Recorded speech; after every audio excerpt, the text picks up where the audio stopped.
It's showtime, folks. Enjoy the show.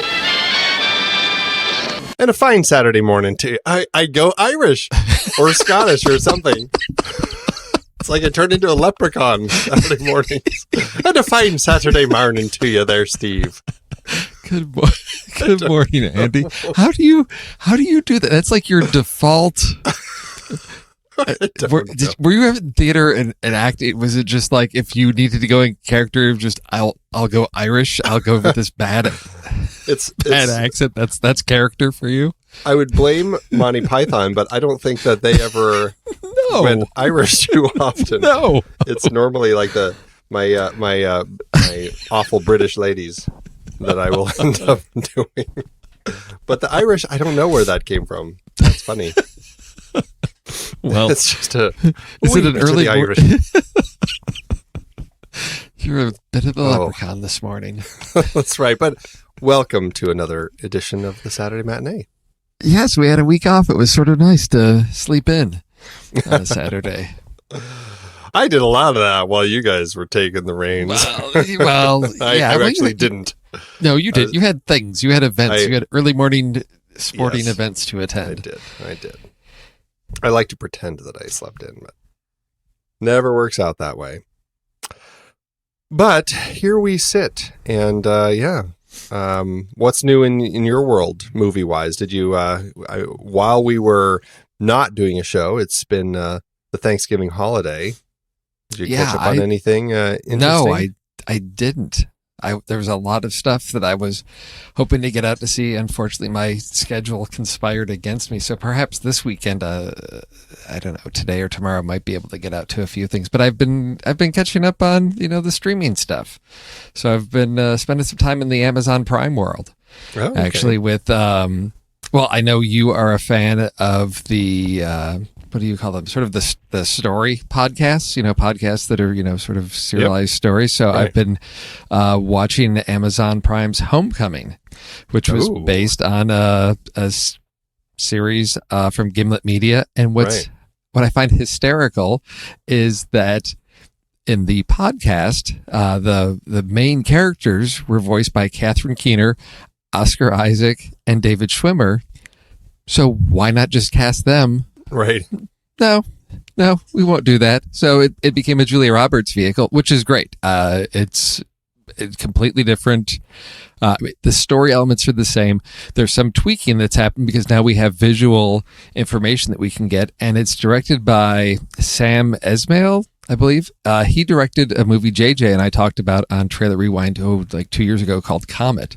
Right. Very distinctive visual style. I'm 3 episodes into that and really enjoying it. And then my brother had recommended the Marvelous Mrs. Maisel, which is also really good. I know the second season is dropping, I think, on Monday on that, and I'm about halfway through the first season, and I'm really enjoying that. So I have to say, I'm really impressed with what Amazon is doing with its original programming. I'm also sporadically, when I have time, getting into the Jack Ryan series with John Krasinski, and that's very well done as well. And I know it's the curse that we have of so much good TV. It's hard to see all of it right Have now. you ever checked out the Electric Dreams, the Philip K. Dick's Electric Dreams show that they do? No, but it is on my list because I heard it's sort of a Black Mirror-esque type of thing, but it's based on, short stories from Philip Dick, but I have not had the opportunity to get into that one yet. But that's one that I've been really curious about because I really enjoy honestly, I've never read anything by Philip K. Dick, but the films based on the material, I always find really intriguing, and I feel like there's probably a lot of interesting stories buried in there. So that's something that I'd really want to check that show out sometime. Well, they also have, Amazon has Man in the High Castle, which is based on his novel. And I did watch the first season of that. I binged that. And then I know the second season came out. There was a change in the showrunner. I read mixed reviews. Some people really liked the direction it went. Some people felt it lost direction. I know they the third season just came out. So it's another one that probably worth checking out again. I hear nothing but positive things about that, so I'm really curious about that show as well. Yeah. But yeah, it's just a glut of riches that we're in, and it makes it Yes. very difficult to get a chance to catch up with all of it. Yes. Oh, Indeedy. Yeah. Yeah, and even like I didn't get much of a chance to sneak out and see anything over the holiday either. We did take the kids out and see Ralph Breaks the Internet, which was quite a bit of fun.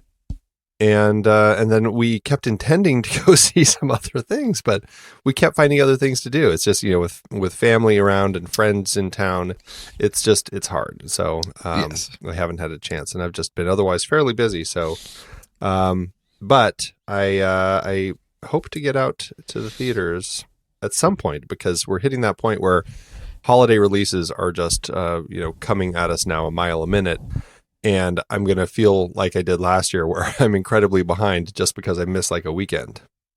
Oh yeah, there's a lot of good things coming up for the holiday. I think like right around Christmas time, there's a ton of things that are on my list of things to see, because I'm trying to get ahead of Oscar nominations and anticipating what's going to get some nominations and getting out to see those ahead of time, because now we've got up to 10 that they can nominate. When it was 5, it was easy. And oh geez, long time ago, I did the whole Oscar AMC theaters would do the whole like screening of like 5 movies in one day. And it was a great, amazing year for that. That was, let's see, Michael Clayton, Atonement, Juno, No Country for Old Men, and what was the other film nominated that year? Was it There Will Be Blood? Perhaps. Yeah. I believe so. Spent a day watching all 5 of those movies and had a great time. But now when they do it, it's like a 2-day thing with 10 movies, and it's massive.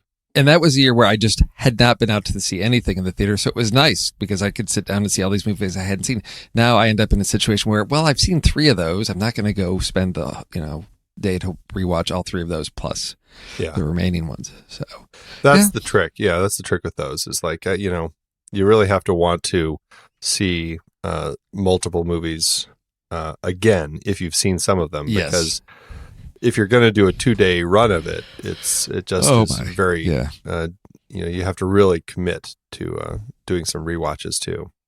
Exactly. Or you just skip movies all year, or just watch all the crappy ones.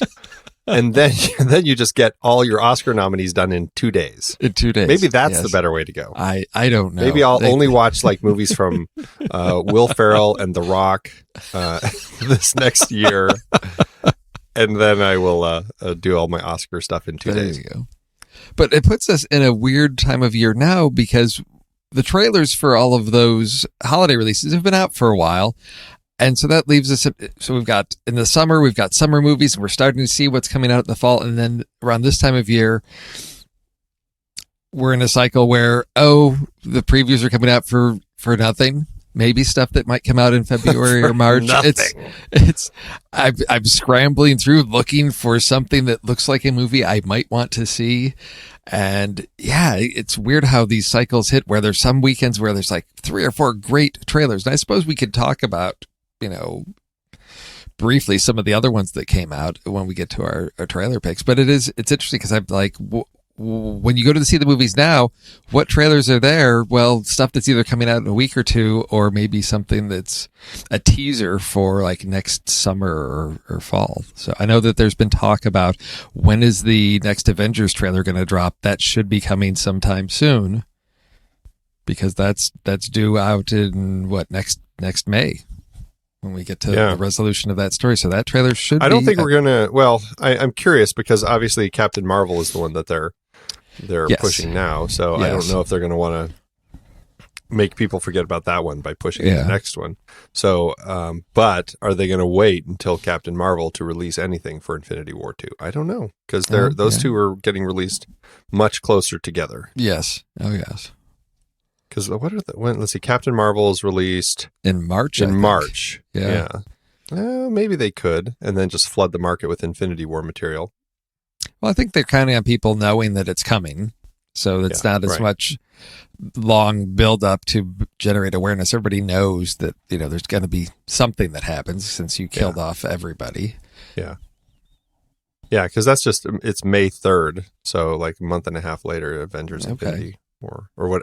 Still don't think they've titled it. They haven't released a title that I know of, because a long time ago it was Infinity War Part 1 and Infinity War Part 2, and then they scrapped that. So right, but at the very end, it does have that little. I can't remember what it says, but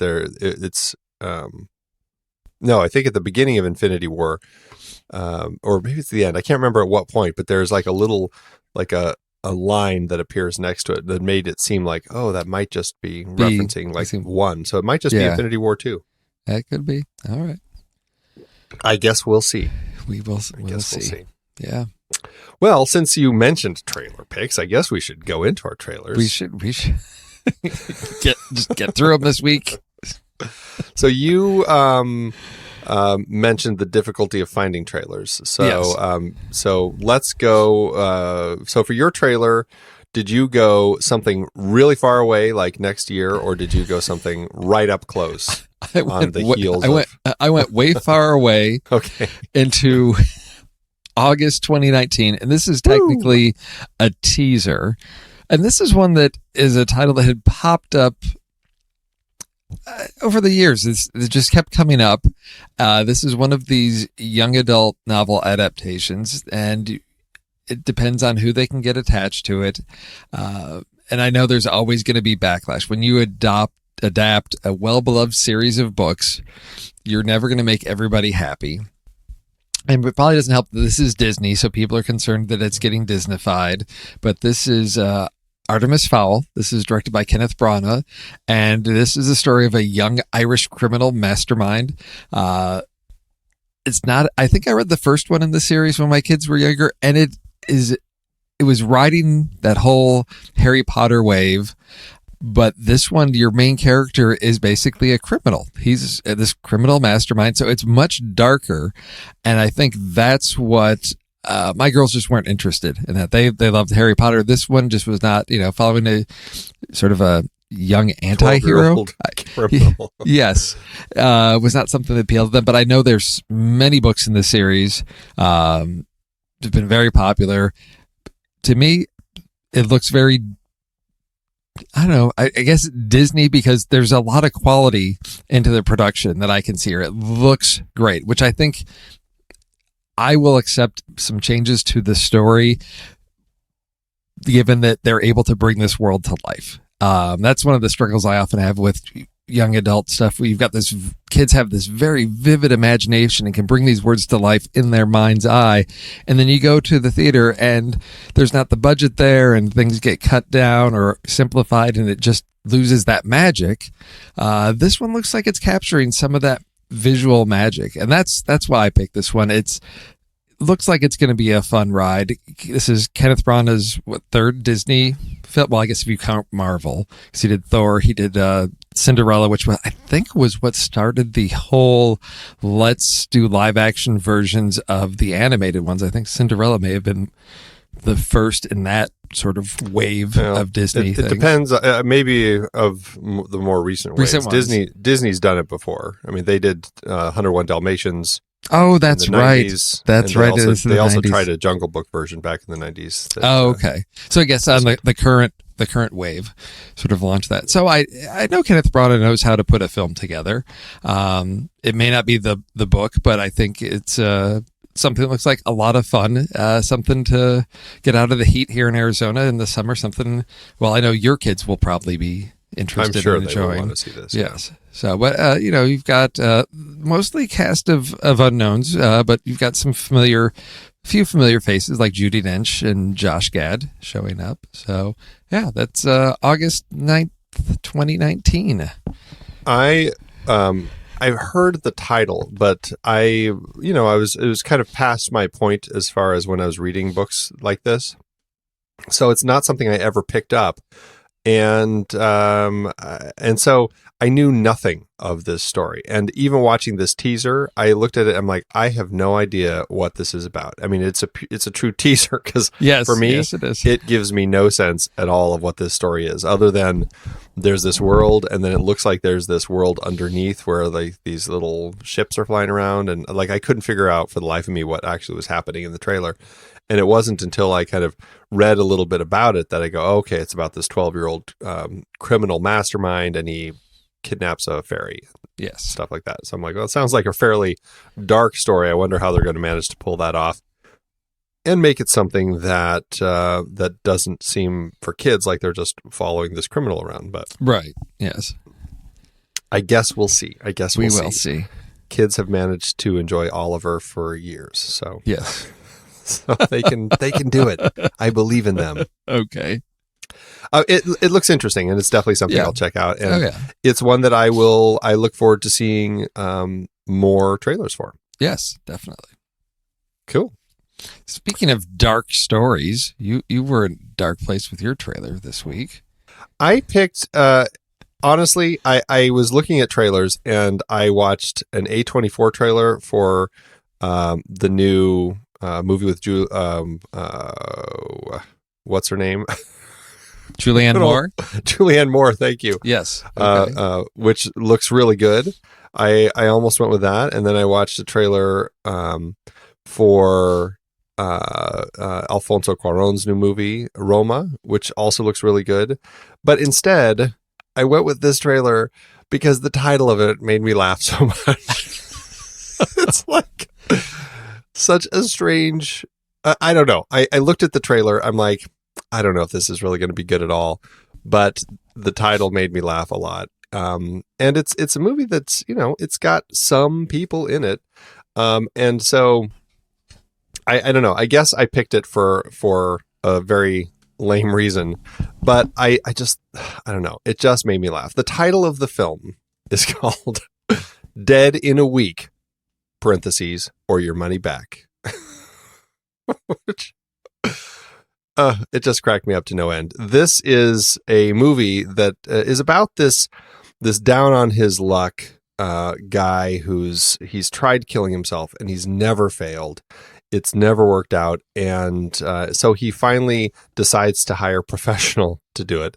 And he hires a professional hitman who guarantees that he'll have him killed within the week or his money back. And this professional hitman is, of course, played by Tom Wilkinson. And it's like this dark comedy. Oh, and then right after he signs this contract with him, this publisher is interested in his writing, and now he starts falling in love, and now he doesn't want to die. And so he's trying to convince this guy not to kill him. And, the comedy ensues. And that's kind of the premise. And it looks kind of funny. Like it could work maybe, but it also could be just a real stinker.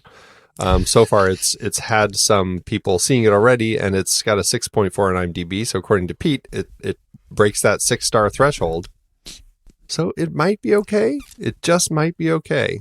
Christopher Eccleston is in it it looks like he's like the head of the hitman organization that Tom Wilkinson works for. And the guy playing the one who wants to kill himself is, I'm not sure how you say his name, Aneurin Barnard. He's from Wales, and he was in Dunkirk. Okay. That's why he looked familiar. All right. Right. So anyway, it looks like it could be fun. It also could be super stupid, but it intrigued me enough to pick it, and mainly it's just because of the title. What'd you think? Well, I agree. It's got a quirky, fun title to lure you in. As I was watching it, it reminded me of a short story that I read maybe in high school, and I cannot for the life of me remember it. I tried doing a quick Google search on it, but the story was there was a guy who was similarly like really depressed, and so he goes to this like camp for people that basically want to die, and he meets this woman there and falls in love, and they agree to escape, and as they're on their little journey to escape, turns out she's the assassin that's been hired to kill him, and that's the whole twist. And I can't remember, and maybe one of our listeners there knows which story I'm talking about, but it seemed like a very similar thing, because we've got, yes, the depressed failed writer who contracts with an assassin, but then we see that there's this love story that shows up, and he wants to cancel the contract. And so I think that I'm interested to see what path this takes. Does it go really dark? Does it end up with the happy ending? I honestly, the parts I love the most are the whole the pieces with Tom Wilkinson as the assassin and his wife, who, like, here's your lunch, here's some sandwiches, here's some tea, and oh, you might need this, and hands him this big knife. So she's clearly, you know, that great woman behind the great man that's going to help him be successful at whatever it is that he needs to do. And in this case, it's being an assassin. And I just love that dynamic to the story, that it gives it a lighter tone that, to be, hopefully makes this a lot of fun, not into the stupid and ridiculous, but just really a lighthearted, dark comedy, I guess. Right. So yes, yeah. That's what I'm hoping for. That's what I'm Definitely. hoping it will do justice with. Yes. Because it has potential, but it also has potential to just be dumb. So I guess we'll see. But that's the trailer. It's dead in a week, or your money back. And this it actually has. You got to do that with your accent. Because it is dead in a week, or your money back. That's terrible. It looks like it has been playing across the Europe. Actually, opened in the UK. Okay. Actually, played a bunch of festivals all through the summer and early fall, and then opened in Hungary already, Italy already, and then actually the USA. And this is kind of coming in late because it technically opened yesterday, although I don't know where. I don't know where this thing is playing. So it could be playing. It might be something that's just going to end up getting released digitally very, very quickly. And then the next place is December 22nd or 21st in Turkey. In case you're going to be swinging around there, you want to check it out. Okay. So that's it. That is my trailer. Okay. So we are at a point where we are going to be doing a couple lists here. We got a lot. We got lots of lists. We have a lot of lists. We got 2 weeks worth of lists to get through here. It's crazy. Well, that's what you get when you take a week off. Yeah, and talk about Suspiria, which was fun. Which was definitely fun.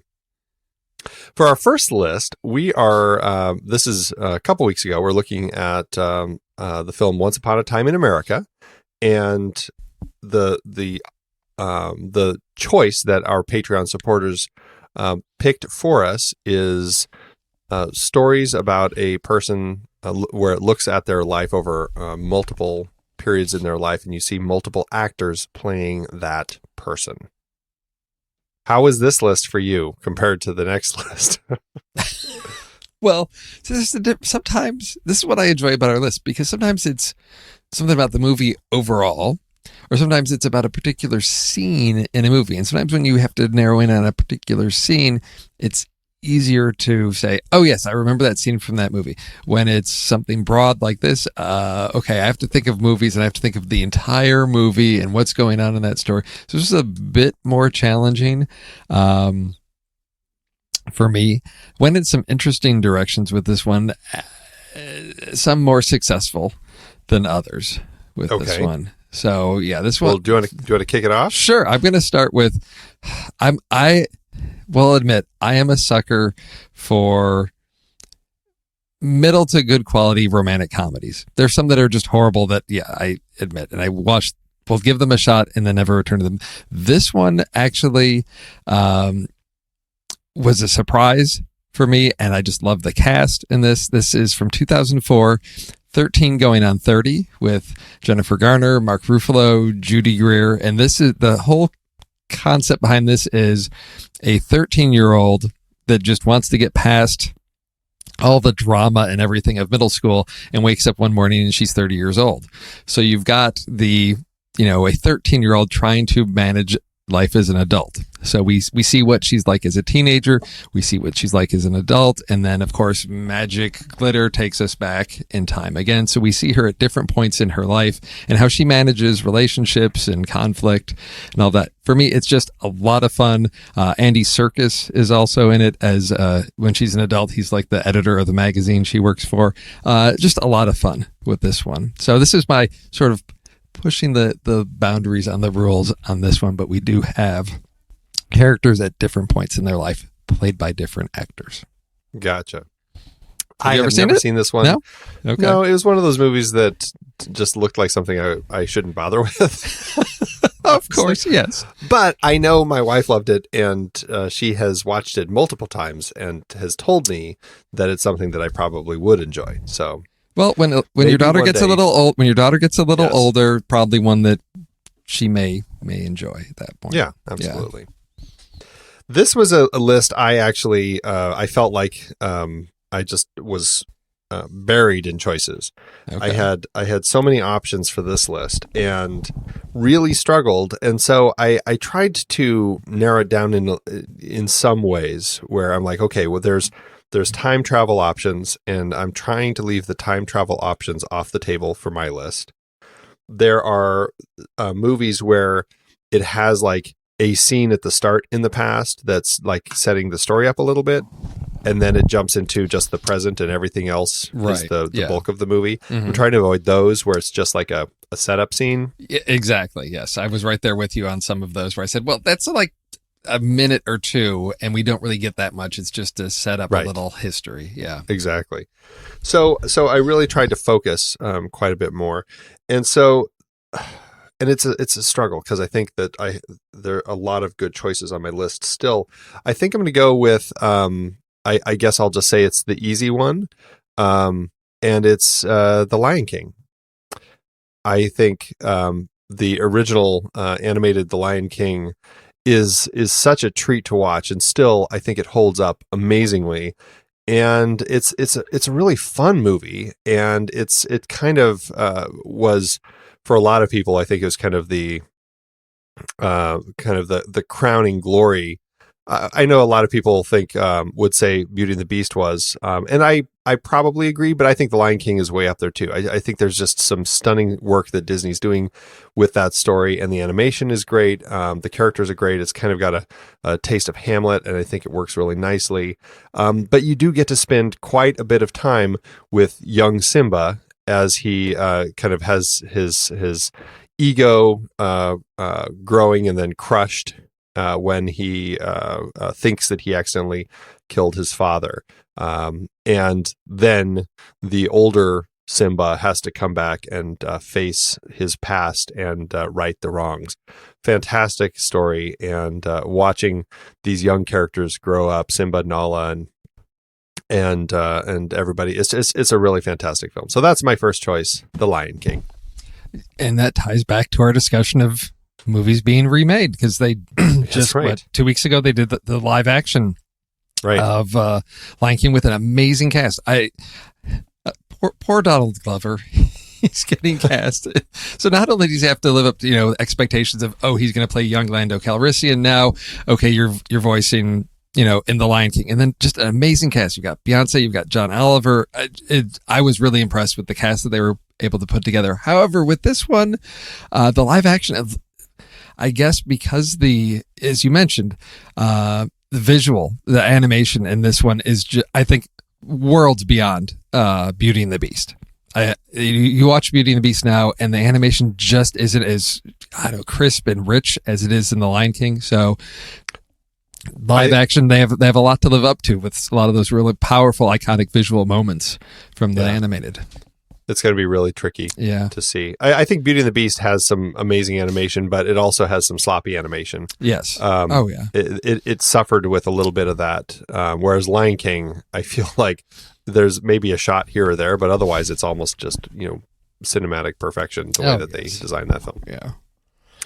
All right. Next on your list. Next on my list. Okay. So you mentioned time travel. So I do have one time travel in there. With this one, but this one is one that hasn't been talked about a lot. Perhaps this is one that is also, your wife is a fan of this one. 2009's Time Traveler's Wife with Eric Bana and Rachel McAdams. And he is somehow when he's a young boy, he's in a car accident with his family, and he escapes that accident by traveling through time, and he develops a relationship with Rachel McAdams' character when she's a young girl. They, as she gets older, they get married, which is sort of a weird thing, but you get to see him at different points in his life, her at different points in her life, even though they're different ages at different times. I think I read the book once a long time ago. It's been a while, but for me, this is one that combined sort of the romantic comedy and sci-fi elements into a really interesting story. I'm not going to say the film's great, but it is entertaining. And if you haven't seen it, I do recommend it. It's not one I have seen, and it is one that my wife has watched. And actually, when I told her that this was a list that we were doing, that was one of the ones that first came to her mind. Of course, yes. So it's funny. Another one that, and she had read the book and saw the movie, but it's another one that completely just I skipped and never bothered with. Oh, Andrew. Sorry. All right. What have you got next? So for my next one, you've got animated. Are you going horror with us? I'm not, those are your two, actually. your two I do genres not have usually. a single horror film on Okay. my list. All right. I have one horror film on my list, but it's not one that I'm going to go with. Okay. This next one is an epic biopic that yes. I found a little tedious when I watched it when I was younger.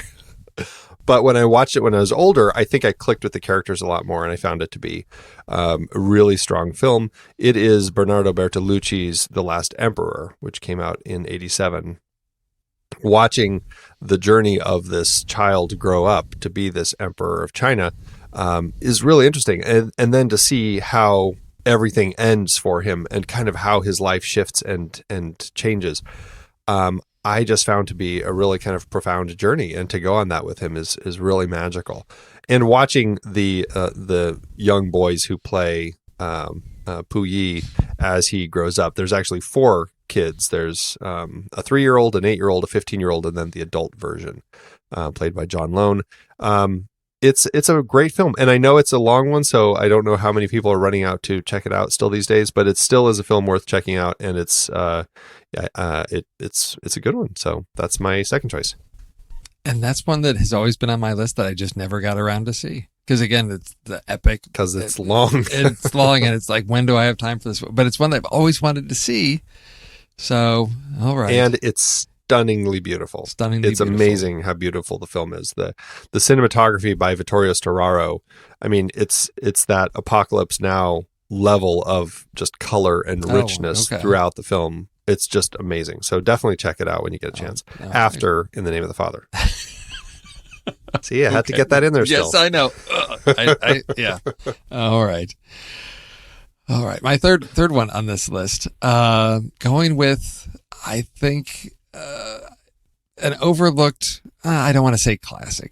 It's a classic story that's been filmed multiple times. This one in 1998, I went not because I was particularly wanting to see this particular story, but the cast was one that drew me in, because in 1998, Robert De Niro, Ethan Hawke, Gwyneth Paltrow, I will show up for that. Of course, this is 1998's Great Expectations, directed by Alfonso Cuarón, which I did not know his name at that time, and just such a unique modernization of the Dickens novel, and such great use of color all throughout. Looking at how the color green is used throughout the film and tracking that, just really impressed me. And if you're a fan of like late 90s alternative music, a pretty good soundtrack as well. It's one that I think I saw in the theater. Saw it maybe, rented it at Blockbuster, shortly after. I haven't seen it in a while, but one that just watching the trailer again made me want to revisit this one. But of course, because it's an epic tale, we get the main characters as kids, sort of as teenagers, and then later on as adults in life. That's a great choice. I really do think that's a nice adaptation of that story, and Cuarón's work is nice, and you're right, the soundtrack is fantastic. That's one that I've had since it came out. It's a good pick. It's funny, I didn't even think about that as an option, but I should have, because I really did enjoy that one. For my last one, I'm always torn but when I have a huge list, but I feel like I have to go with this one because the time of year, it just fits perfectly. It's a holiday film, and I'm talking about the film featuring good old George Bailey, It's a Wonderful Life. This is just it's a holiday classic, and everybody should check it out. I love it. I mean, I don't think there's a whole lot to say about it because it is such a commonly seen film, but I think that the story plays so powerfully as you see these scenes play out with young George Bailey and how things end up, how he saves his brother when he's young, and how that didn't happen when he decides to disappear from life with his angel and all that sort of stuff. It's a really interesting way that the story is told and the way that it unfolds. I think this is Frank Capra's just classic, and I love it. So that's my final pick. No, that's a great pick, and I hadn't even thought of that one. I think because in the mid to late 80s and early 90s, it was on all the time. Right. All the time. And so it's been a while. I needed some distance from it, but no, that is a classic. Yeah. And I can't believe neither of us talked about Citizen Kane either. Yeah, right. There's another one. As I'm thinking about that era, I'm like, oh, yeah, Citizen Kane would have been a good one to add to that list as well. But I like a good amount of variety in these. Did you have any others on your list that you ended up dropping? No, because I had two lists to manage, and so. Well, I ended up having The Reader. Men in Black 3 was one of my time travel options. Oh, okay. Black Panther, but it was too short. Titanic, Secondhand Lions, Frequency, Life of Pi, and Frailty. So I have not seen most of those films. So there we go. Put them all on your list. Yeah, I'm all right. After In the Name of the Father. There you go. All right. Well, now let's dig into our second list. This list is for the first Thomas Crown Affair from 1968, which has not the longest screen kiss, but a fairly lengthy screen kiss, and it's a sexy one. So, we're doing long screen kisses, which this was an impossible list for me, just impossible. I struggled so much, and trying to the internet was just not helping me. It was really quite the chore. So, I guess we'll just see how this one plays out. Okay. Well, why don't you start this time? We'll see what we'll give you some a head start here in case we have any duplicates, but we'll let you go first on this one. Well, the first one I'm going to go with is one that I actually mentioned in the episode, and I don't know how fair that is, but considering I could find so few, I said fie on them for picking this list, so I'm using it. Big Top Pee-wee is the sequel to Pee-wee's Big Adventure, and this film from 1988 features Pee-wee basically running off and joining the circus, and there is a scene where he I think he basically sneaks off with the trapeze artist played by Valeria Golino, and they are sitting by this waterfall, and they have a very long kiss. I think that it runs like a minute and a half or so. It's a fairly lengthy screen kiss, and it's not the longest, but it did break the record from the first original long screen kiss until the record was broken by a different film. But that's my first choice, Big Top Pee-wee. And you stole my first one. I don't have any backups because this is a hard list. It was a hard list, and I thought, nobody's going to pick Big Top Pee-wee. No. And I even mentioned it in the episode. It's like the only one that I know. I haven't listened to that episode yet, so I'm backlogged on those.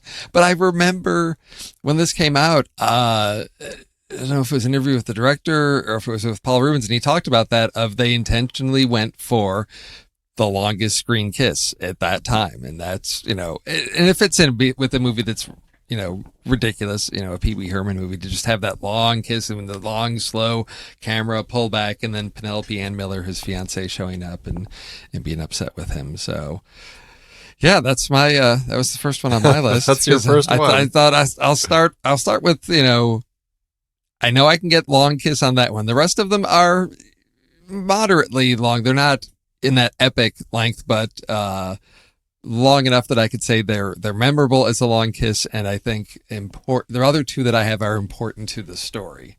Well, I guess we'll see. Yes. Okay. I too was running out of kisses. I for my next one, the internet helped me with this one, and I watched it, and I don't know if it's fair to say it's a long kiss, but it's a long scene full of lots of kisses. Okay.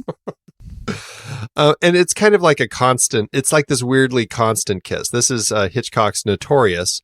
The scene between Cary Grant and Ingrid Bergman plays out where they're in Rio, and they go up to their apartment. They go out on the patio, and they start kissing, and they're whispering to each other, and they're kissing, and they're whispering and talking and kissing and nuzzling noses and kissing and kissing and kissing, and then they go inside, and he picks up the phone, and they keep kissing, and it's very long. It's like 3 minutes.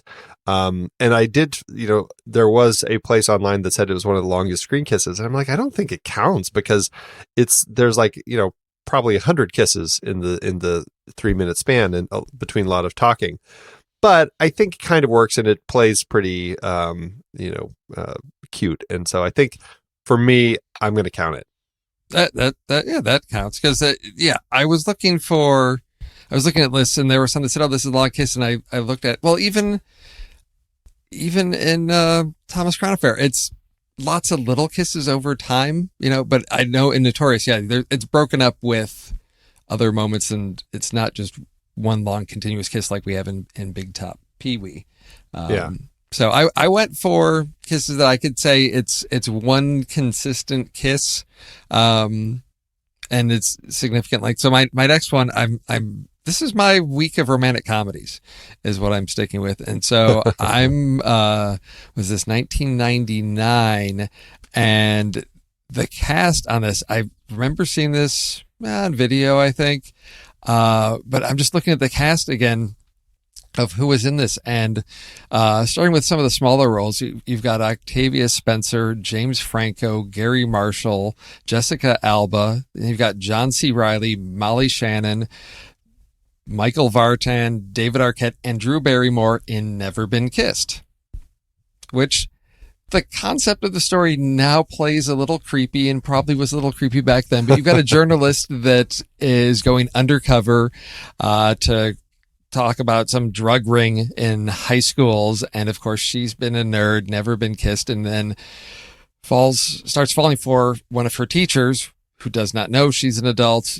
Of course, comedy of errors, deception and reveals and hurt feelings. And it all culminates in her publishing her article, revealing what was going on, and asking him to meet her at the baseball field after the big game. And the question is he going to show up or not? And of course he does. And big, long kiss with, camera, moving around, twirling around, and one big, long kiss that finishes off the story. It's called Never Been Kissed. You've got to have a big kiss at the end. This is one I have seen and enjoyed quite a bit. Good. Yay. Yes. It is very sweet. Just the way that it plays out. And you're right. It's a little creepy now, but it still works. And there's something just about that story, and Drew Barrymore's, her willingness to go 110%. I really enjoyed throughout, and she's so much fun, and it's a great cast, and it's a great choice. So good pick. I like that one. All right. My last one, I'm torn between two, but I'm going to go with the one that I think technically probably has a longer kiss, which I don't know if it's really that long of a kiss, but it still is long enough where, whatever. This is a hard list, so so tough. All right. It is, and it's not an uncommon film. This is a mega film. It made a ton of money at the box office. And it's one that I'm sure some people probably would say that they don't like now, but I still love it, and it's Titanic. I think it's a great movie. Yes, it has it suffers a little bit from some of that James Cameron writing that he does, but I think what he does with the storytelling is just really a powerful cinematic experience still. And there's this, this is a little scene between Leo and Kate when they go up to the front of the boat and he puts her up on the thing and has her lift her arms like she's flying, and then he comes up behind her and wraps his arms around her, and she turns her head to him, and they kiss, and it's just this great kiss on the bow of this huge ship, and we kind of are flying around them. It's, you know, all the digital work that Cameron does to create this moment is pretty spectacular. And then it as the kiss continues, all of a sudden it kind of dissolves to the hull of the ship under the ocean, and it's like kind of a really interesting transition that kind of gives you this reminder that, you know, nothing's going to end well here. So that's my final choice. There were, I did a little bit of internet research, and there were quite a few iconic kisses with Leonardo DiCaprio that showed up on several lists, but I think they were just looking at as, really, you know, sweet moments, or, you know, it's a great kiss moment. But I was trying to go for length still in this, so. I think the kiss that he has with the bear in The Revenant is pretty long. Oh my, I haven't seen that version. It's a form of a kiss. It's a form of a kiss, yes. So I went, again, staying in my romantic comedy and getting into classic territory. Again, good stories end with a good, memorable kiss. And there's no more memorable kiss than when it's happening in the rain when you're looking after you've just found your lost cat. Of course, this is Breakfast at Tiffany's. I think that's one of those great, memorable kiss scenes. And it does, I had to check to make sure. And yeah, it is of substantial length because they're kissing. And again, we've got the long, slow camera pullback of them there in the alley. So it wasn't just a quick kiss. It's a significant duration. So for me, made the cut and deserves to be at the top of my list of cinematic kisses. Wow. I weirdly don't remember much about this movie, except I really, one, there's a horribly racist Mickey Rooney character in there. Yes, Holy cow. Yes. And then I just remember that I was not that crazy about her character. And I found it to be an interesting movie, but I just I really struggled with kind of just her, kind of that wacky character that she was. But I always wonder if this is a film that's kind of worth revisiting. Maybe I'll have to check it out again one of these days. After I watch In the Name of the Father. Yeah, yes. You watch that first. Okay, deal. And then maybe I'll rewatch Breakfast at Tiffany's. Okay.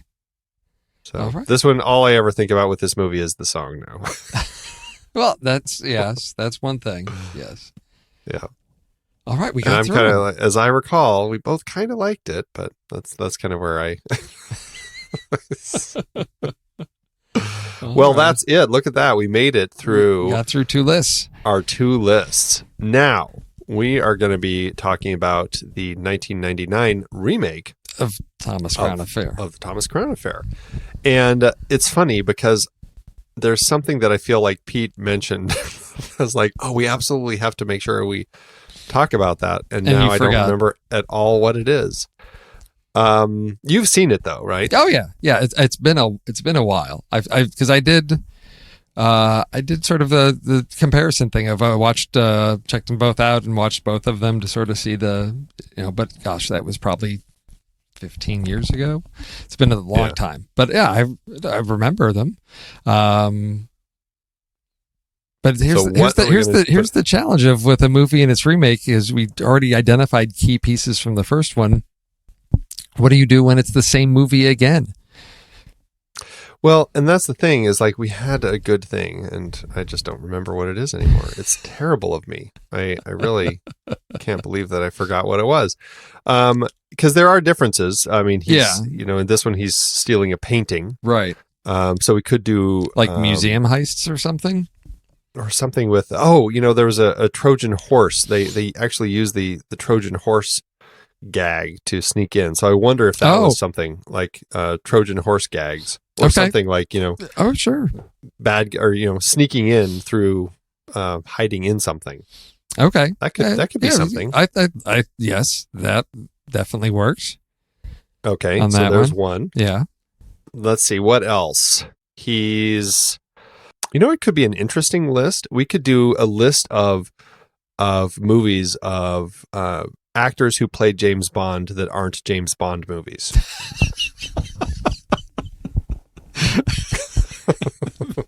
Really stretching there. Yeah, but yes.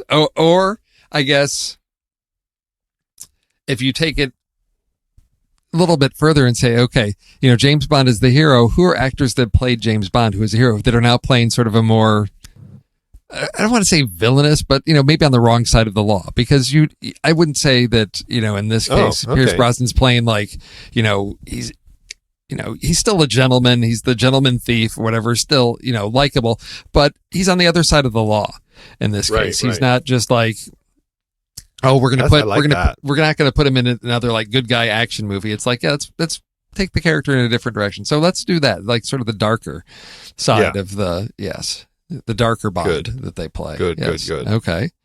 We could also go with gratuitous nudity because there's plenty of that in the movie. I don't know.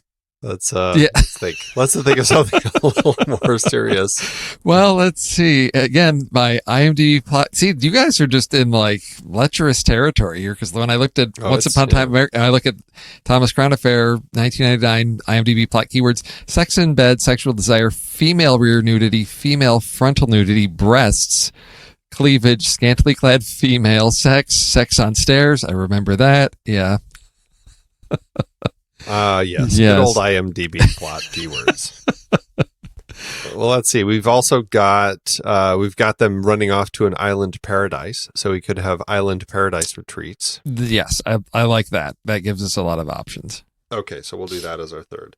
All right, so then we got them. So we've got sneaking in something, like bad guys sneaking in something, or not necessarily bad guys. I mean, it could be Trojan variety, horse type thing. But a group sneaking somewhere by hiding inside something. Mm-hmm. James Bond actors on the wrong side of the law, and island paradise retreats. Yes. I think that's a good set of options for our Patreon supporters. All right. Fantastic. Well, I'll put that up in the Show Talk channel for people to vote on, and I guess that's it, Steve. That's it, and we got it done before the noise disturbance happens. Yes, we do. I got to run outside here and deal with the tree guy coming to turn his chainsaw on. All right. Fun times. Well, all of you wonderful Patreon supporters out there, thank you so much for supporting us. We really appreciate it. It does help us out quite a bit. And until next week, Steve, we'll talk more then. Hondo. I don't know what I'm saying. You're just rambling. You can I'm just falling apart. You say, come on, give us your Irish farewell. I don't have a farewell. I just have a greeting. You've got to have Faith an Irish... Begorra.